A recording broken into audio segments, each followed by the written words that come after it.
it's my firm belief that just as we can take the healthy eyes of a condemned criminal after his execution, and with these alien eyes restore sight to a deserving blind man, so also can we successfully transplant other organs and members of the body, attaching and grafting them where needed, even in cases where important arteries and nerve centers have been severed. Professor Frankenstein, how can you ask us to believe such a preposterous theory? I beg your pardon, Dr. Randolph. I said I believe your theory is preposterous. Now, we're all men of science. We know about transplanting eyes and the special factors involved in transferring the cornea. But these other claims of yours, well, they're just beyond the pale of experimental medicine. You seem to forget that the higher purpose of experimental medicine, no matter how extreme, is simply to establish scientific truth. Any student of gross anatomy would refute you. And I still say that dead tissue cannot be reactivated. Why, my own son, a high school sophomore, wouldn't swallow your theory. Dr. Randolph, I think you're being disrespectful. All right, if I am, so I'll apologize. I've listened patiently to your theories through this whole seminar. I haven't missed one session since you were brought from England to be our guest lecturer. Some of your pronouncements are brilliant. But this pet theory of yours, which you've mentioned more than once, I'm sorry, never. Very well, Dr. Randolph. You cling to your skepticism. I'll hold to my beliefs. And someday, very soon possibly, I'll prove them so conclusively that even cynics like you all over the world will be convinced. I think that's all. Good day, gentlemen.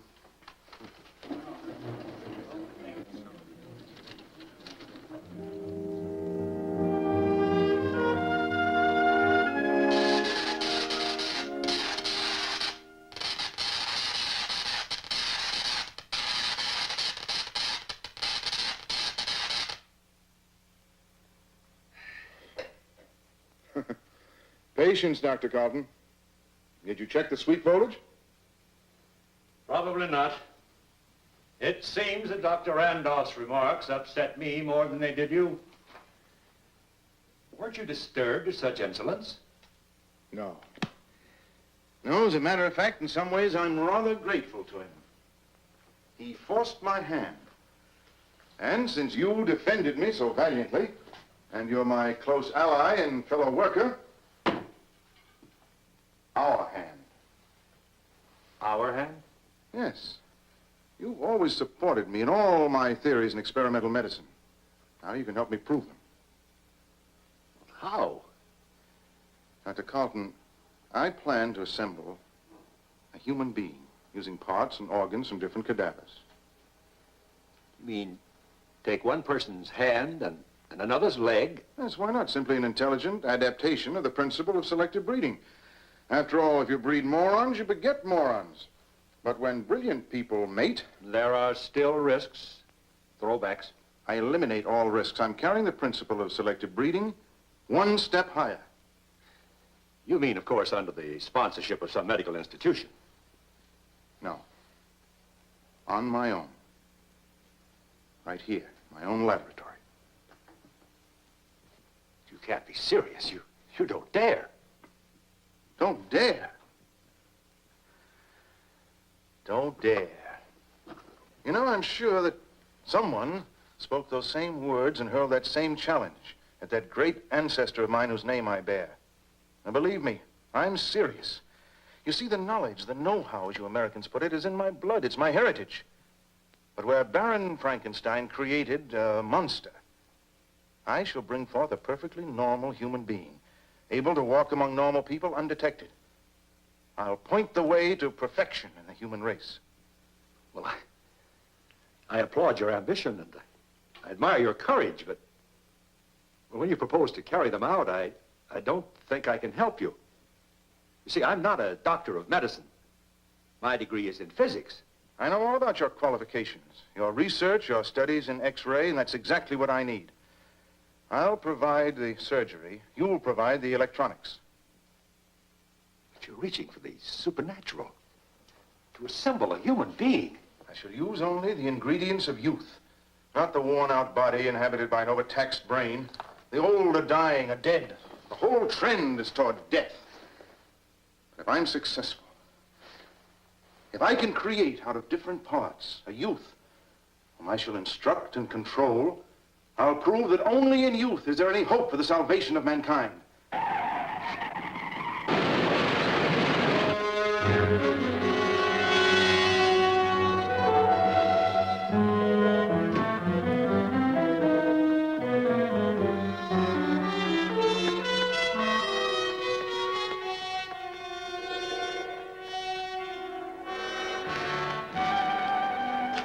Teenagers, both cars loaded. Back from a party, I guess. Head-on collision. What a crash. I was right behind them. Jammed my brakes on as fast as I could. Seems to me I saw one kid thrown clear in the air. Over there somewhere. I'll call the police. Did you go over to him? Oh, not me. I can't look at that sort of thing. That kid would bleed to death before the police get here. I think he's had it. Terrible. Terrible.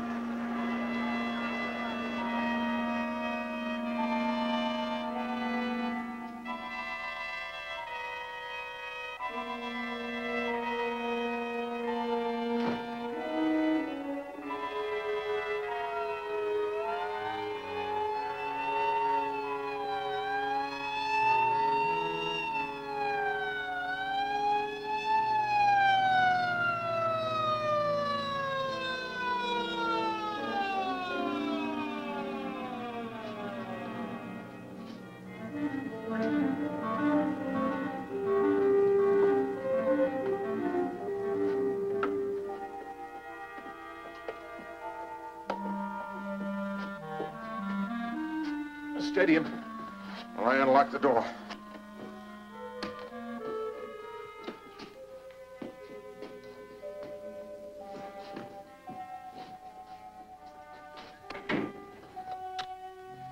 How do you think you'll get away with this?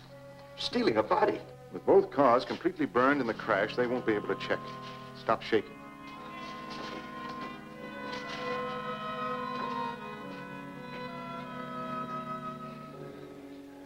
It's cold in here.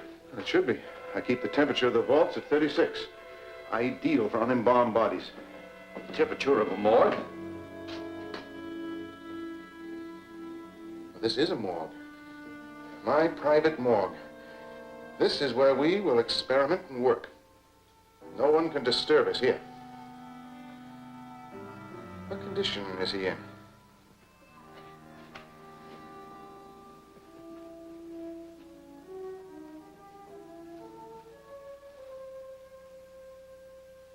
Tell me, what condition is he in? Dead. I know that. That's the way a layman would describe him. But I also know, and I want you to remember, that in this laboratory there is no death until I declare it so. Now, describe his condition. Well, the head's crushed in. Possible brain injury. Face is beyond recognition. I don't know about the rest of the injuries. Dr. Carlton, you're a scientist. You mustn't be squeamish.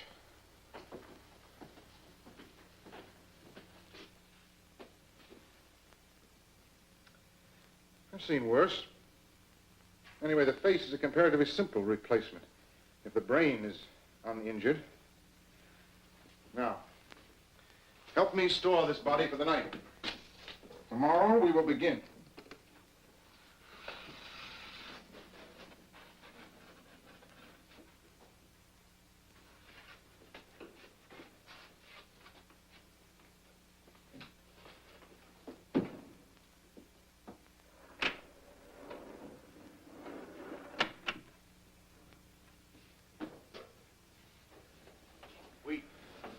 We'll need equipment. I'm prepared. You mean there are others? Only a few parts. Normal preparation for an experiment that will determine the fate of the world. Electrical equipment also. I've been assembling necessary parts for some time. As a matter of fact, in every city where I've lectured, I've made it a point to purchase one or two things that we'll need. We're quite ready to put everything together for our experiment. Professor, perhaps you'd better try and find another assistant. I don't think I have the stomach for this. Dr. Carlton, don't underrate yourself. I'm the best judge of your qualifications. I need you. And you need me. After all, that other experiment that you assisted me in about a month ago made you my ally. Of course, I could use another and uglier word, accomplice, but I won't. But when you started that, I didn't know. You made me believe that you were writing a book. Now you know I wasn't. And remember, it's too late to retreat. Now, I don't want to hear anything more about it. We're in this together.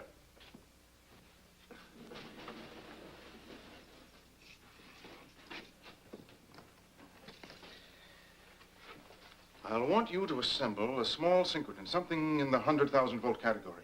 After each surgical move, I'll need the advantage of high-velocity X-rays with a penetration of at least 2 inches. Parts are all here. Do as I say, and you will share in the greatest experiment science has ever made. Well, Carlton, I think we'd better go and change our clothes for the party.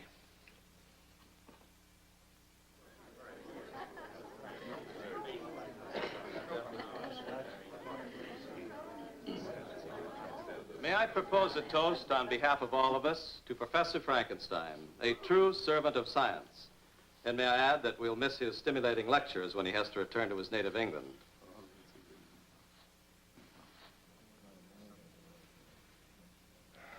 Well, let me thank all of you for listening to my theories and for your unfailing hospitality.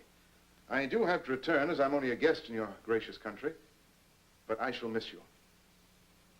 To all of you. Would you excuse me a moment?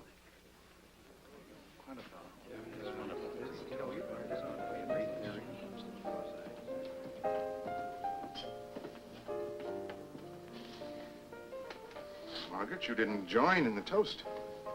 Well, I couldn't. It would be saying goodbye. I'm just not up to that yet. You know, there are many things I admire about you. Perhaps your honesty, most of all. You know I'm going to miss you. As your nurse? No, as a devoted friend. That's not enough. Or am I being too honest? You're being true to yourself and your sex. You know perfectly well. Science has proved conclusively that in all forms of life, the female pursues the male. Do you enjoy being pursued? By you, yes, especially when I'm caught. What do you mean? I mean, it isn't easy for a scientist to disassociate himself from his work. And that's why I thought that we could work together closely so that soon we might be together. I'd like that.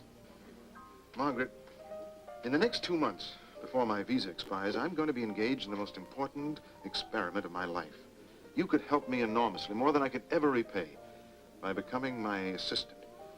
Of course, I realize that would mean you'd have to give up your nursing post at the university hospital. You mean a temporary leave?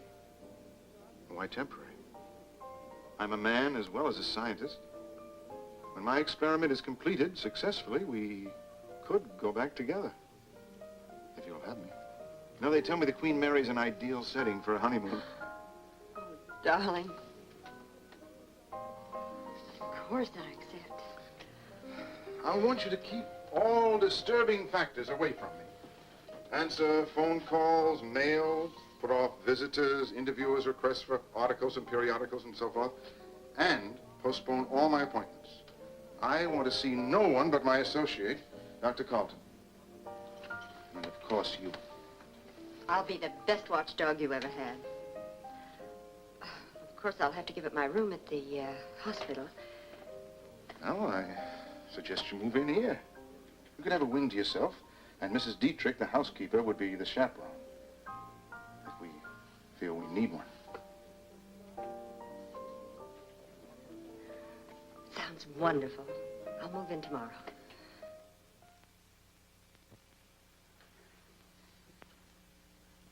His hands And the right leg, practically up to the knee, are completely crushed. You'll have to amputate. Yes. Above the carpal bones and, well, below the patella. Yes, they'll have to go. Here. Apply the cathodes. Activate him first. But why? In this frozen state, he won't feel anything. I want him to know and feel pain so that when I alleviate it, he'll also know gratitude. Now, change his body temperature to normal. What I create, I must control. Go on, activate this body. I'll begin with 50,000 volts.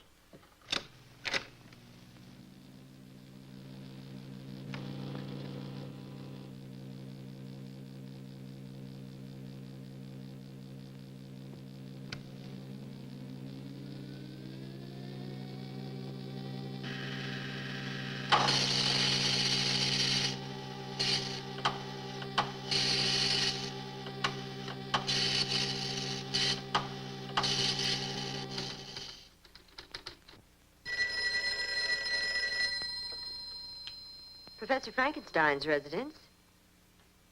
I'm terribly sorry. He's seeing no one. Well, if you care to leave your name.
Later, I'll give him a transfusion.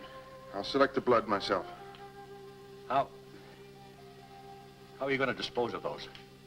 You can't bury them or burn them. There's always danger of discovery. I'm not aware of that, Doctor. I provided for this emergency, too.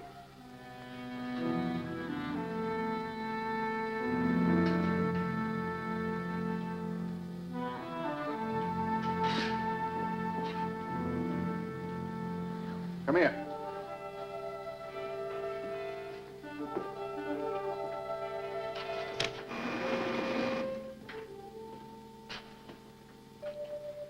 I have a very interesting final resting place for bones and tissues I'll never need.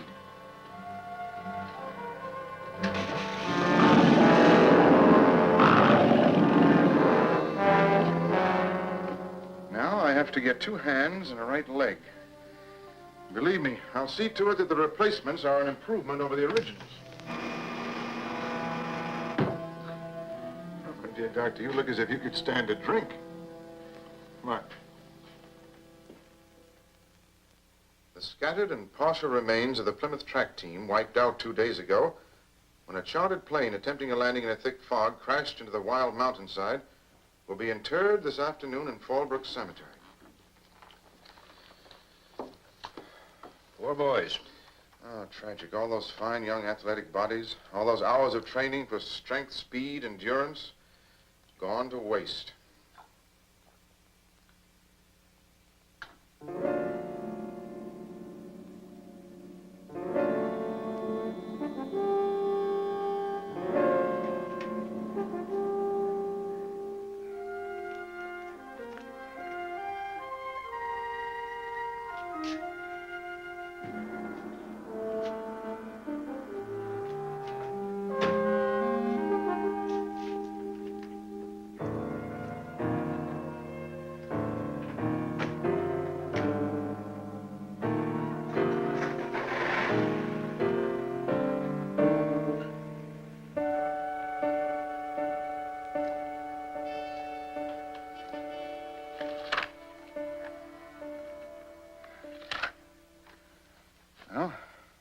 rather neat. I do say so myself. Hands and leg are back on his body. I've kept my promise. Strong hands of a champion wrestler and the leg of a football star. Yeah. Now, you've got a great deal to thank me for, my dear boy. With the special healing fluids and the vital rays, his bones should knit in a day or two. What is impossible for others becomes a daily event for you. I'm delighted to impress you. Now, help me put him back.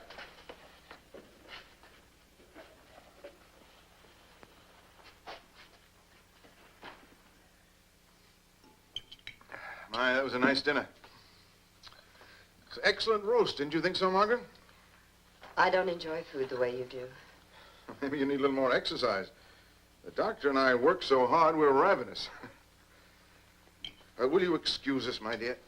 I have some voluminous notes to complete. What's the matter? You're sulking. Good night, Margaret. Good night. Well, how do you think I feel being left alone all day? And in the evening, you either lock yourself in your laboratory with your experiment or you spend hours in your study writing up your notes. It's not much fun for me. Oh, you know, I hate to upset you. Well, I plead guilty, Margaret. I have neglected you. There just seems to be more and more work to be done. The pure, clear flame of science, as Huxley put it, is a hard taskmaster. But tonight, I'll put it behind me. Tonight, I'm yours to command. Now, what would you like to do? Anything, just to get out, to be with you, alone. A cinema? Or a drive. That's it. A nice, long drive. We can talk. And make plans. And relax.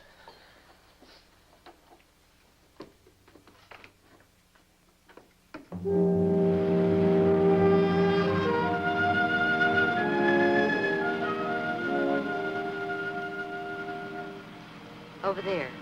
Let's park and just look at the view and talk.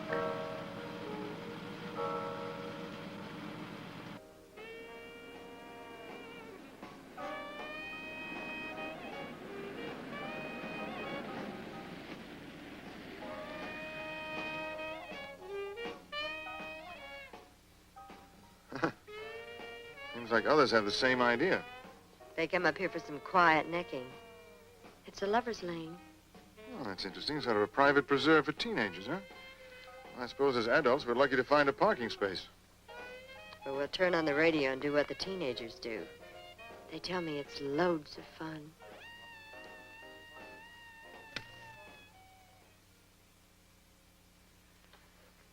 Good morning, my boy. Come, my boy. Say good morning to your creator. Speak. You've got a civil tongue in your head. I know you have, because I sewed it back myself. Yes, and all healed up very nicely, if I do say so. Perhaps, Professor, it's too soon for him to speak. Nonsense. With all the surgical skill and the vital rays lavished on him, he should talk like a congressman at a filibuster. Now, come on, my boy. Say good morning, and say it to me. You do have vision, you know, at least in the one eye. And your brain is intact. We'll improve it in time, but no malingering now. Now, come on. Watch my lips. Good morning. You must speak, because time is desperately of the essence. Are you sure you're not rushing him? It's only a few days since... No rank nonsense. He can hear and he can understand, and he must learn to coordinate so he can speak. Listen to me very carefully. I command you to watch my lips and repeat after me. Good morning.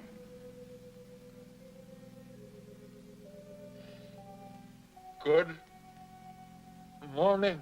Well, my boy, you'll be chattering like a magpie. But believe me, by making more sense, I'll see to that. Ah, you see, persistence has its rewards. That's all I want of him this morning. Now, Dr. Carlton, can you accuse me of being cruel? Put him back. Professor, I think he wants to say something else. I like a young man with initiative. Go ahead, my boy. Take your time. I'll listen patiently. Say whatever you please. It's dark in here. Dark. Yes, it is dark for you. But you'll have to reconcile yourself to the darkness because you're going to be in the dark a long, long time. Professor, look. It's amazing. He's actually crying. Can you imagine? Even the tear duct functions. The entire world will be astounded. Well, it seems we have a very sensitive teenager on our hands.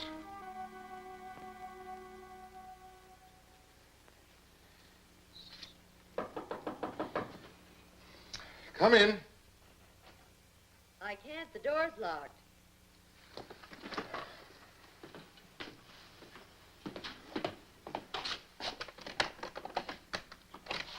Yes, dear, what is it? Well, aren't you going to let me in? It's your fiancé, not the police. Of course, come on in.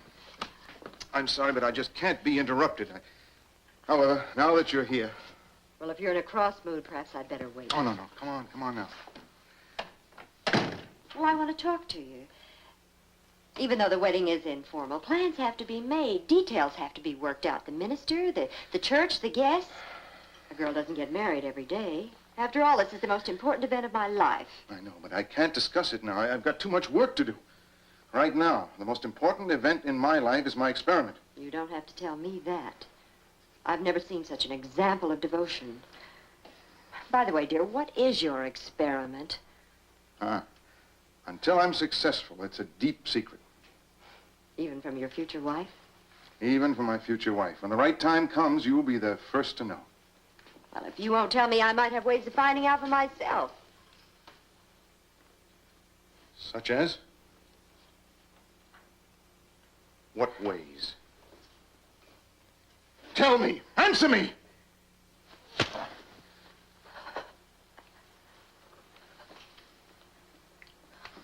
I didn't mean anything by it. It just slipped out. Words sometimes do. I have no intention of spying on you. I don't care if you ever tell me. Now, that's better. Oh, I'm sorry. I'm sorry, darling. Forgive me. I know this experiment must be getting on my nerves. But you understand a scientist's devotion to duty. I'll be finished soon. And we'll be married and off on our honeymoon.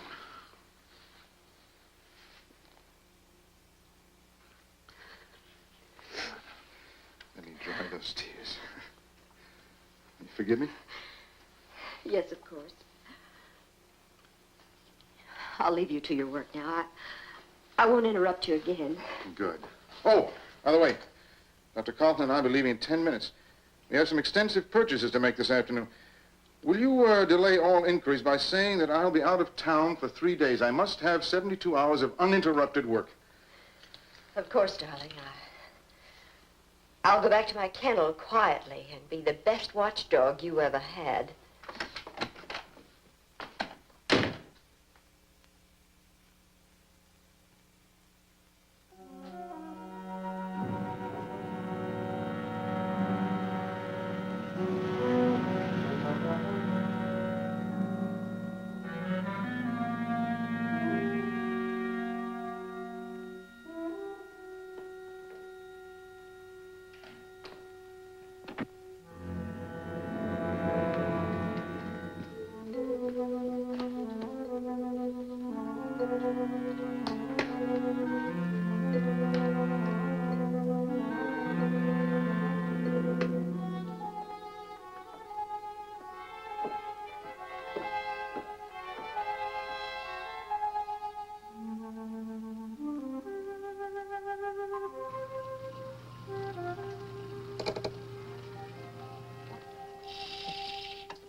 Gee, lady, you must have an old-fashioned trunk. I never seen a key like this since I left the old country. Thank you.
Now, come, my boy.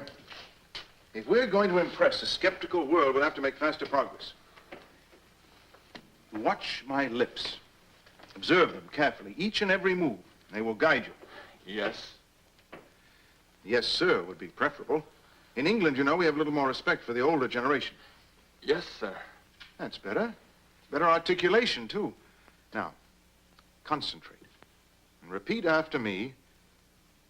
Beware of false prophets, which come to you in sheep's clothing. Beware of false prophets, which come to you in sheep's clothing. But inwardly, they are ravening wolves. But inwardly they are ravening wolves. Very good. I knew that a young mind would respond better than an old one. Now, that's all the mental work for today. Our main concern is with your physique. Let me see if you can clench and unclench your hands like this. You do that 100 times each day. I want you to enjoy equal power in both hands. But remember, I am the one to tell you when and against whom to raise them. I will obey you.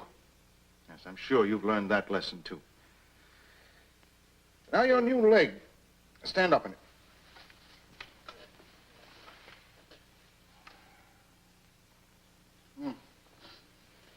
It's quite satisfactory. Sit down. I want you to exercise that leg, too, the way I showed you. Understand? It's very important to keep the blood flowing smoothly in order to ensure proper circulation.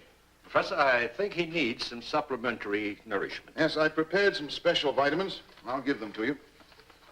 I'm going to leave you with Dr. Carlton now. He'll give you some electrical treatments and feed you. You do as he tells you. And tomorrow, I'll set up some exercise equipment for you.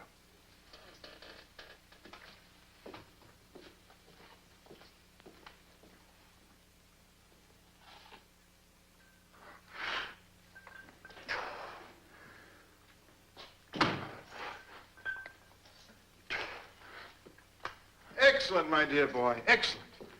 Your new hands are getting stronger every day. Well, you can rest now.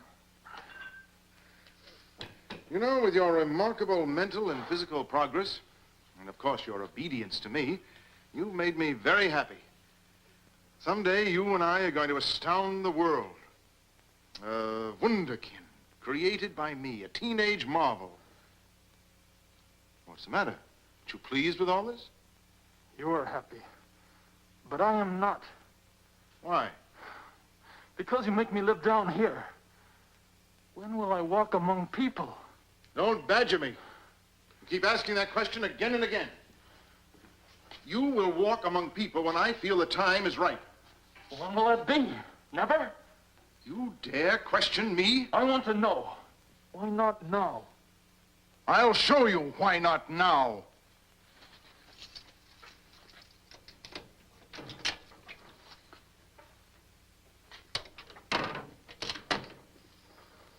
Turn around.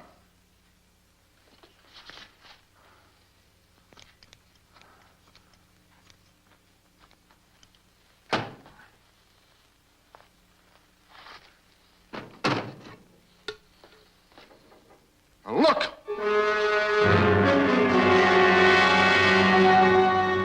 Now you know. But I don't want to be locked up. In that case, I'll leave your face the way it is. I'll make sure you don't leave until I'm prepared to give you a new face.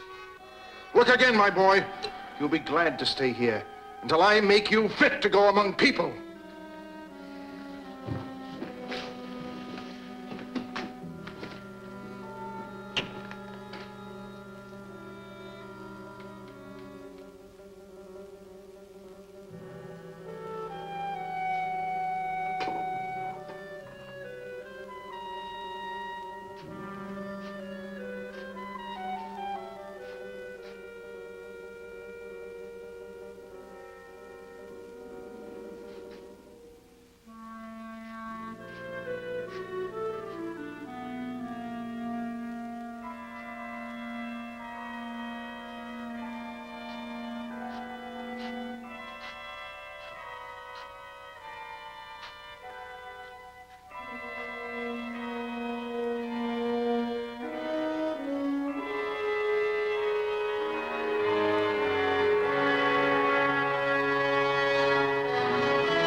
my eyes. He was nearly 7 foot tall.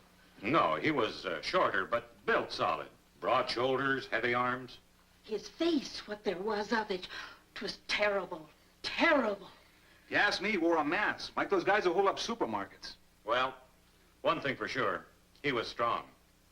He hit me like I was a baby. I've never been hit so hard. Have any of you ever seen him before, hanging around here, prowling? No, never. Never, and I hope I never see him again. All right, folks, the alarm is out. He can't get too far. We've got the street blocked off. We'll make a check of all the houses in the neighborhood. Now, why don't you all go back to bed and get some sleep? Now, be on the safe side. Make sure all your doors and windows are locked.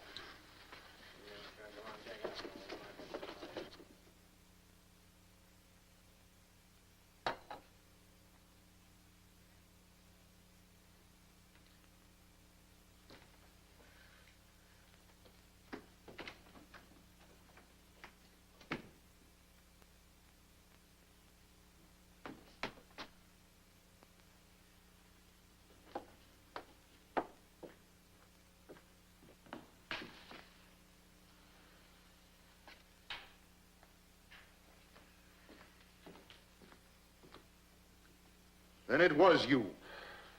I had to get out. I wanted to see people. They saw you. Yeah. Now you know the truth. Yes, I frightened them. Everybody who saw me, they ran. I told you they would. But I didn't mean to hurt. Hurt! You killed a young woman. You've got the police down about our heads like a pack of baying dogs. By disobeying me, you not only endanger our lives, but you put my whole experiment in jeopardy. I didn't know. From now on, I'll obey you. It may be too late. As a matter of fact, in order to protect myself, I should do away with you altogether, destroy you as dangerous evidence. No, please don't. I'll do what you say. You better. There's a slim chance I may still be able to cover up for you. But from now on, you do exactly as I tell you. I will. Now, not a sound out of you. Until this danger blows over, I must keep you absolutely silent.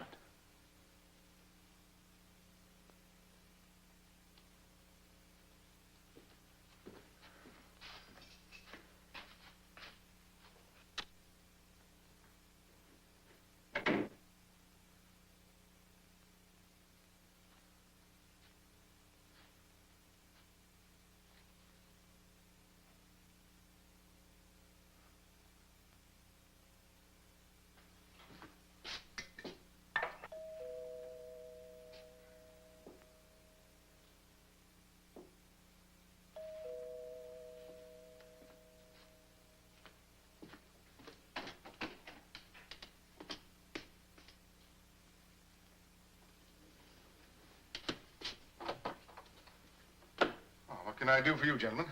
Sergeant Burns. This is Sergeant McAfee, homicide. May I have your name, please, sir? Professor Frankenstein. Just making a house-to-house checkup. Oh, of course. Won't you gentlemen come in?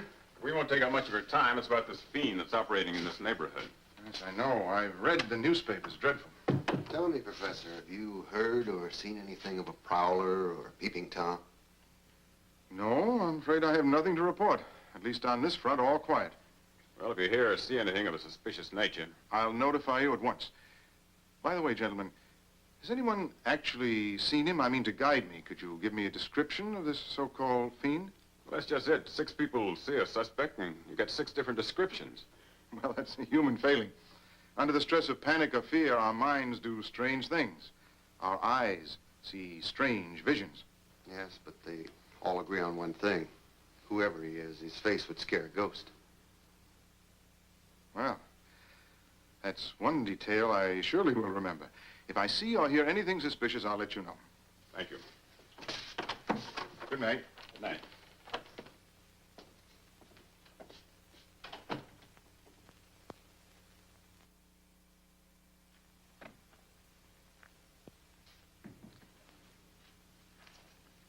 Margaret, who is this man? Oh, darling, this is Mr. Saxton. He's from a jewelry company. Saxton and Sons. We're the oldest firm. What's he doing here? Well, I asked him to come. But the big day drawing close. Come on, dear. I need your help to select an engagement ring and a wedding band.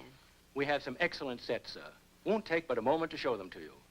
Now, that 3-carat square cut, without a flaw, the one your fiancée is wearing, with wedding ring to match. We call that set Joy in Mayfair. Why, all the very best people are buying it. I don't care what the best people are buying. Beauty calls to beauty, and your pretty fiancée should have the very best. Don't you tell me what my fiancée should or should not have. Get out.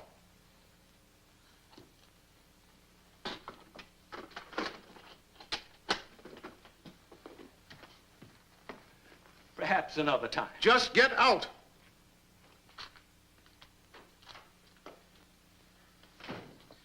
Now, Margaret, I suppose to make me feel guilty, you're going to burst into tears. I'm too furious to cry.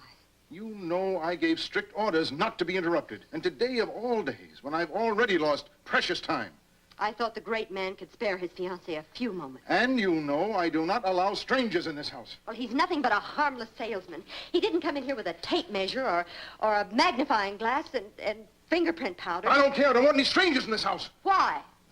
Are you hiding something? What do you mean by that? I mean that I know you are hiding something. You explain yourself. I don't know what you're trying to prove or how, but I saw your great scientific experiment. I saw your monster. You actually saw him? Yes, in the vault in the cellar, where you and Dr. Carlton work so feverishly day and night. Yes, I saw him. How did you get in? I took an impression of the lock and had this key made. Well, I must say, my dear, you certainly are resourceful. I reasoned it out, and I came to the conclusion you didn't want to marry a fool, a puppet who would simply obey you blindly. I had the feeling I had the right to know what you were doing. I'm not brilliant, but as your future wife, I felt I should know what you were striving for. To help me to understand you better. Perhaps love you better. For better or for worse, darling, I do love you. You know, Margaret, I don't deserve you. I'm glad you found out for yourself. I like that quality in you, initiative. It sets you apart from other women. In time, I would have told you about my secret, but you've convinced me that it's better that you know now. Don't worry, darling. Your secret's safe. Now 2 of us are guarding it. How well you put it. I'm not worried. I trust you more than any human being in the world. I can't tell you yet just what the master plan is for what you call the monster. Perhaps if I'd known, he wouldn't have frightened me. Well, he won't anymore. You must think of him as a creation of science, like a machine. Now, you wouldn't be afraid of a machine, would you? No, of course not. In the meantime, I think we should both be grateful to the monster. If possible, he's brought us even closer together. I love you. I don't need to tell you how I feel about you. Oh, I'm ashamed of myself. My bad manners, my lack of consideration for you. Here you are, darling. Now, you take this down to the jeweler and buy that matched set. What was it called? Joy in Mayfair? You just fill in the amount. And tonight at dinner, I want to see you wearing the engagement ring. All right, darling. Oh, do you still want me to keep the key to the vault? Well, of course you keep it. Just another proof of my trust.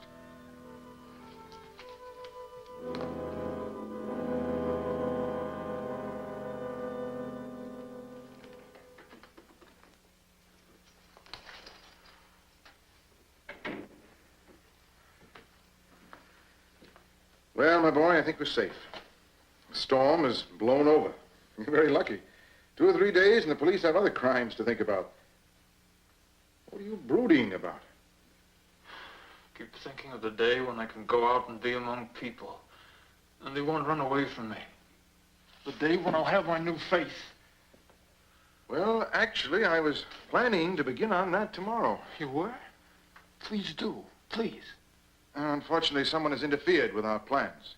Who? Tell me who. A woman. A young woman who works for me. The one I saw? Yes. Yeah, she sneaked in here against my express orders. You know, I gave those orders because I was thinking of your welfare entirely. By the way, did she say anything to you? No. I frightened her. She screamed and ran away. That's just what I was afraid of. What will she do? I've done my best to protect you, but now she threatens to go to the authorities. Tell them. They'll tie you in with a murder, of course, then they'll come and get you and take you away. Probably they'll destroy you. And you'll never have a new face. She would do all that? Yes. Unless we stop her. We must stop her. I agree. How? If you'll do exactly as I tell you.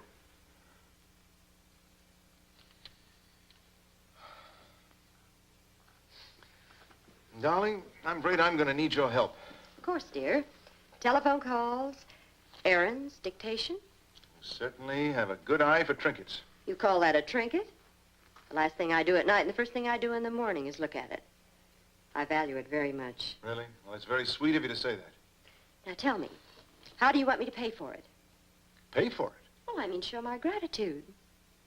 Oh, I'm sorry, darling. You were about to ask me to do something for you. Oh, yes, yes. Well, this is it. As you know, Dr. Carlton had to leave town to buy some new parts for our synchrotron. I'm afraid he may be gone for 2 or 3 days. Well, so long as you're here, I won't miss him. I will.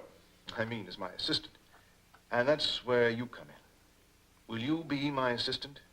It's feeding time for our young man. Well, of course, dear. You're not afraid? No. He's as gentle as a baby at feeding time. You sure you're not afraid? I'll regard him the same as you, a creation of science. I'll go along. I'll help. Good. The hypodermic and the fluid are downstairs. Shall we go?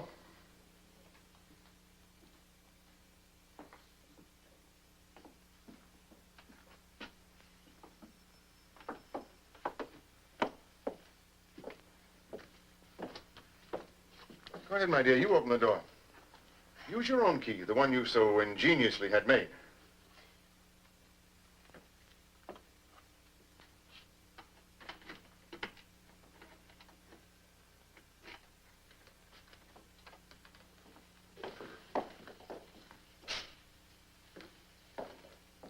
Well, my boy, you look a little off your feed. But I'll wager we'll soon change that, eh, Margaret? Would you get the hypodermic, dear? It's right there. It's sterile. Sit down, Margaret. Now, we have to find just the right spot at the vein.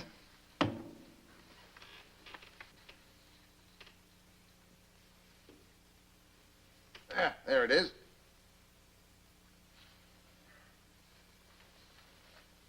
Don't worry, I won't hurt you.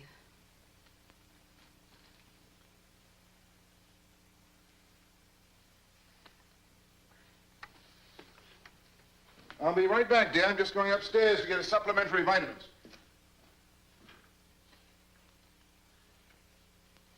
You hurt me. But I also fed you. There, it's all over. You want to hurt me. Some more. No, I don't. Sometimes we can't avoid giving pain, even to friends. You're not my friend. But yes, I am. You only say that, but you're not. You want to see me killed. No, I don't. I want to see you live. You don't! You don't!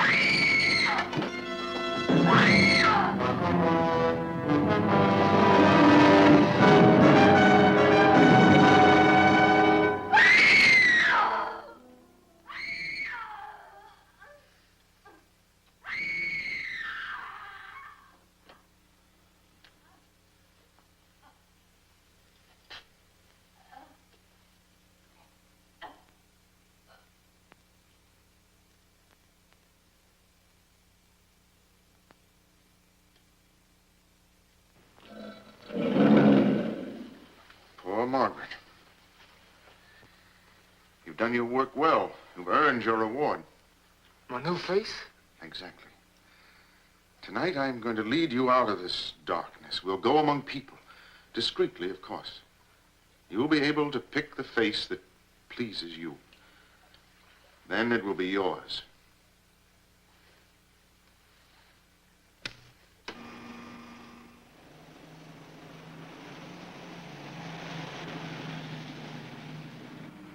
Well, my boy, you enjoying the ride?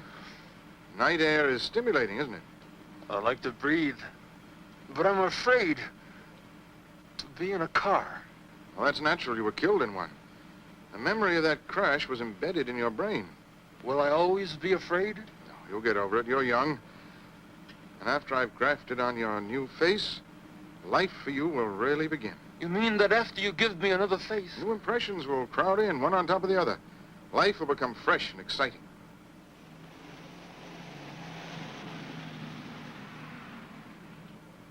It'll take time and patience.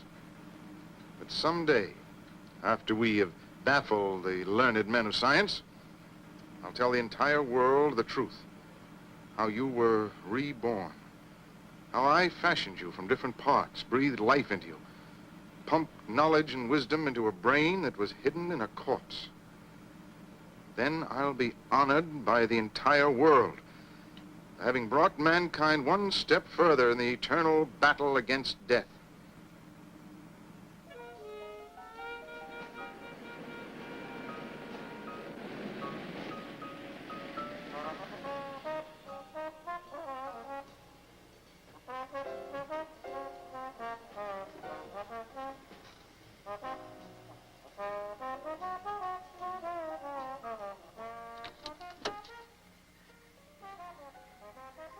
Saw that young man's face? He's rather handsome, I thought. Even drugged by passion, it has brightness, intelligence. Does it meet with your approval? I'll be very quiet.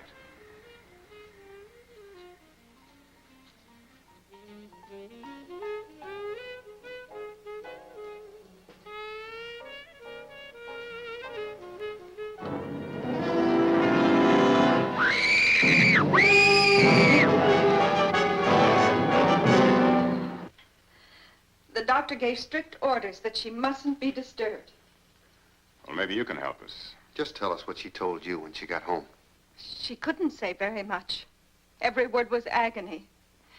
Just that she suddenly saw this monster, this unknown thing through the car window.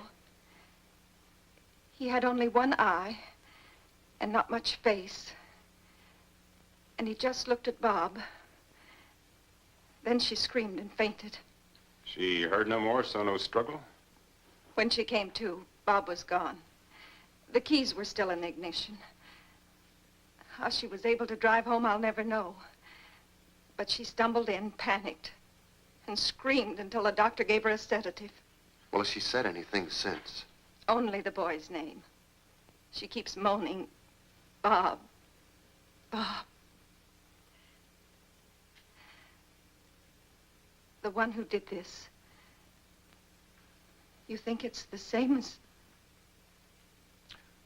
Well, maybe this time it's just a hoax. Could be some school kids getting in charge out of scaring people, maybe a jealous rival. Did she have many boyfriends? She was seeing Bob pretty steadily. He was her first date. Well, did he have any enemies? Not that I know of. He's popular in school. He's a quiet boy. Lives with his aunt. We know we've spoken to her. What will you do? Well, we'll go over the car and check the place, and as soon as we find something, we'll let you know. He may turn up himself any time and tell you it was all a practical joke. I hope so. I certainly hope so. Is this Bob? Yes. Arlene took it in our backyard. Yeah, good-looking boy. Quite handsome.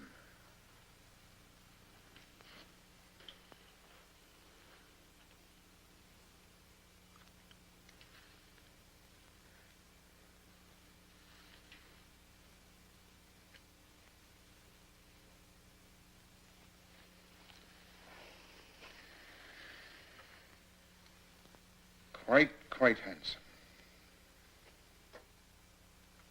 Here, my boy.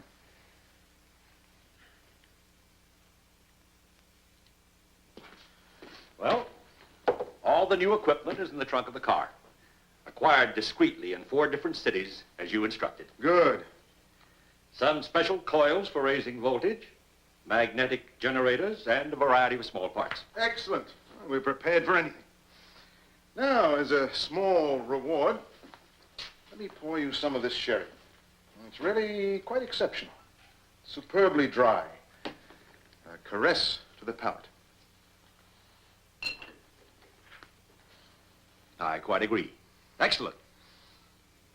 You know, I can never understand the American passion for sweet wines. Barbaric. Well, give us some more time, Professor Frankenstein. After all, it takes centuries to become as civilized as you are. Oh, no, I'm not being critical, nor ungrateful. America's been very hospitable to me. And I think of what I've accomplished here. I shall remember it always with deep gratitude. By the way, what's become of your housekeeper, Mrs. Dietrich? Oh, I let her go. She had an offer from a wealthy invalid. It meant permanent security for her, and since I'm leaving in 2 days, well, we'll just have to fend for ourselves. And while I'm asking questions, and I hope this isn't indiscreet, where's your fiancée?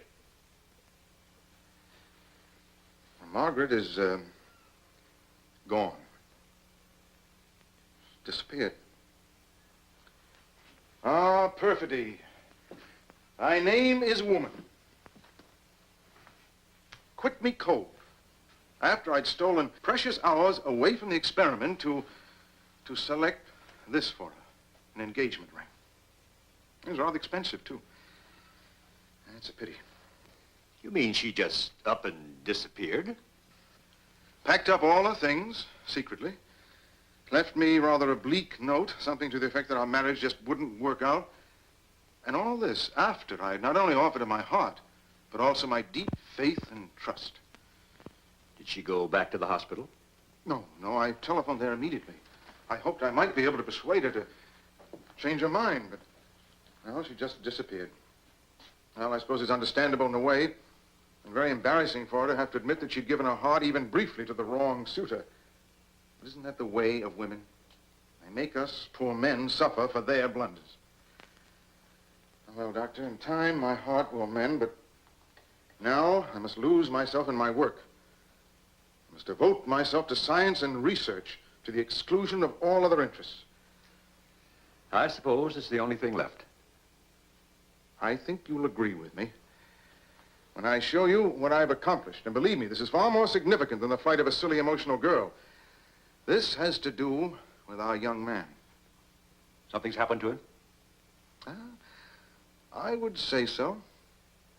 Early this morning, before your arrival, I helped him off his table and gave him his mirror.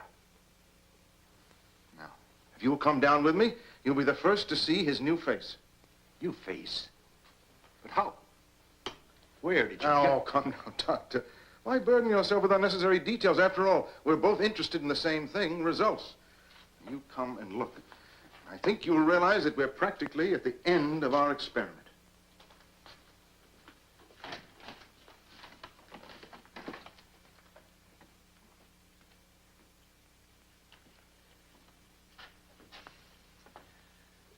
Show Dr. Carlton your new face. Amazing. Absolutely amazing. Why, when the stitches are out, he'll pass for a normal, quite attractive teenager. And you agree it's a success? Stupendous success. And what's more, no one will ever know. Well, I'm not so sure about that. After all, this new face wasn't grafted on from oddments. There's a chance of it being recognized, especially in this region. At any rate, I'm taking no risks. Well, what do you propose to do? I'll tell you, but first let me give him back his precious toy. There you are, my boy. Go back to reveling in your new face.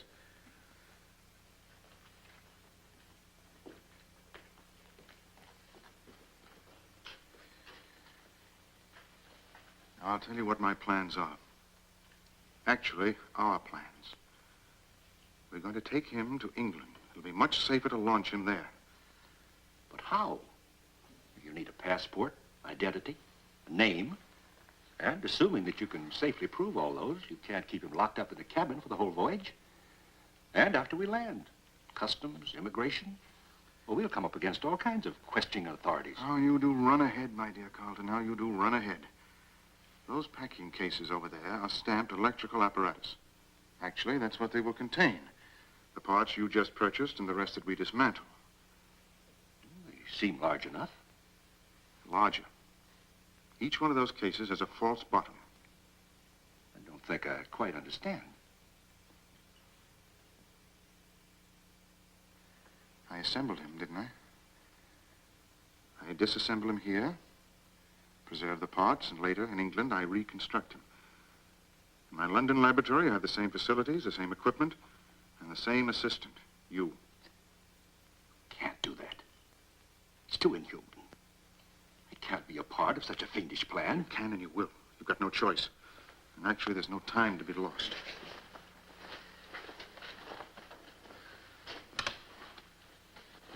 Now listen carefully.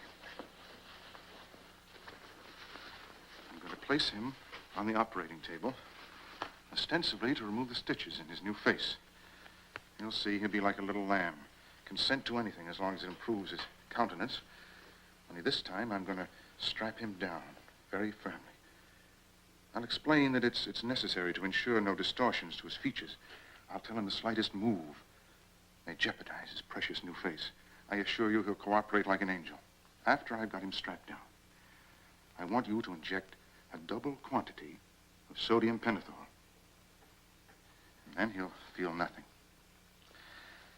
My dear Dr. Carlton, in 3 days, you and I will be walking the deck of the Queen Mary, enjoying the ocean breezes, the company of charming passengers, and relishing the holiday we so justly deserve.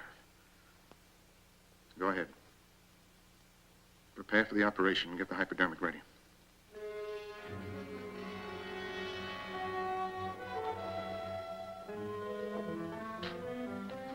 Well, my boy, you're quite proud of your new face, aren't you?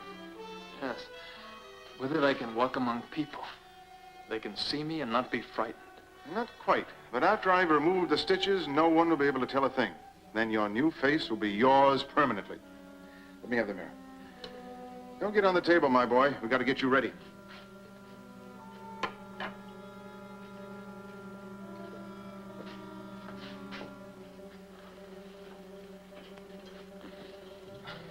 This won't take long. It'll be quite painless. It won't hurt, believe me.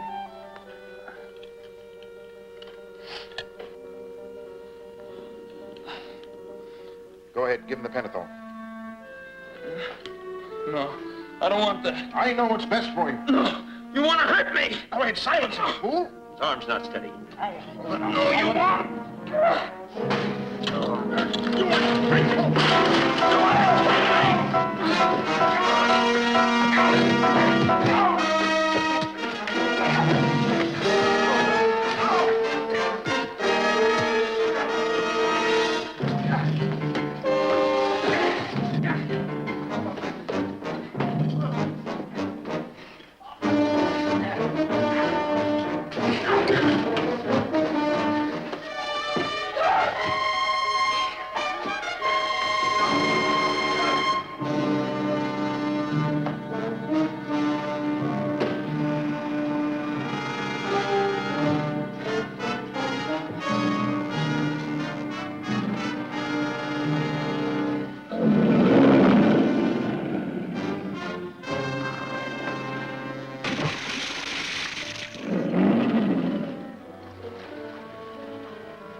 Perhaps it's not too late.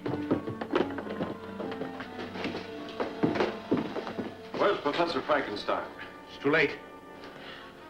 Come over here. Maybe he'll listen to you. Tell him to come with us. Warn him not to resist, to let us take him away. You heard. They won't hurt you if you come. I want!